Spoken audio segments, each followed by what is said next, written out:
Greetings. I'm Pastor Eric Smith, and this is Wakening Grace.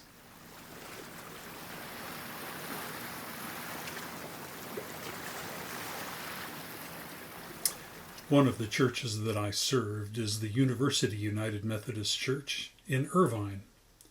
It's located several blocks away from UC Irvine. The campus is lovely. Another lovely aspect of the church is a Japanese language ministry called Nozomi.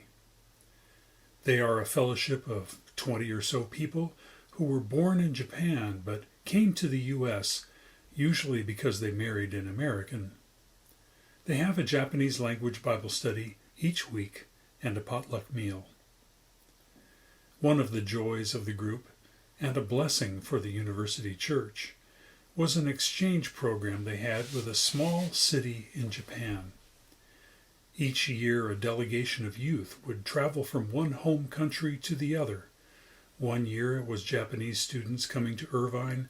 The next year it was youth from Irvine traveling to the Japanese city of Minami Sanriku. It was an educational adventure and helped young people to expand their vision of the world and establish lifelong relationships with people in another country. This program had gone on for about 10 years until 2011. In 2011, there was a great earthquake in the sea near Japan. You probably remember it. A massive tsunami was created and it hit the coastline of Japan. It devastated the coastline where it hit, doing huge damage to a nuclear reactor. One town was wiped out. That town was Minami Sanriku, the city that exchanged students with the church. The population of the town had been 14,000 people. When it could finally be determined, weeks later, it was clear that 1,200 people died in that tsunami. Our friends from the town spoke about their experience.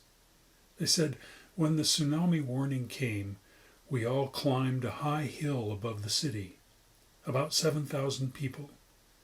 There we watched as the tsunami covered our town. Only the tallest buildings remained standing. Those people watched as everything they had was washed away in 10 minutes' time. Can you imagine that? Everything you own, home, furnishings, the family photos, the family heirlooms, the cars, everything gone. May you never have to face such a thing. But if you did, how would you respond to that kind of loss?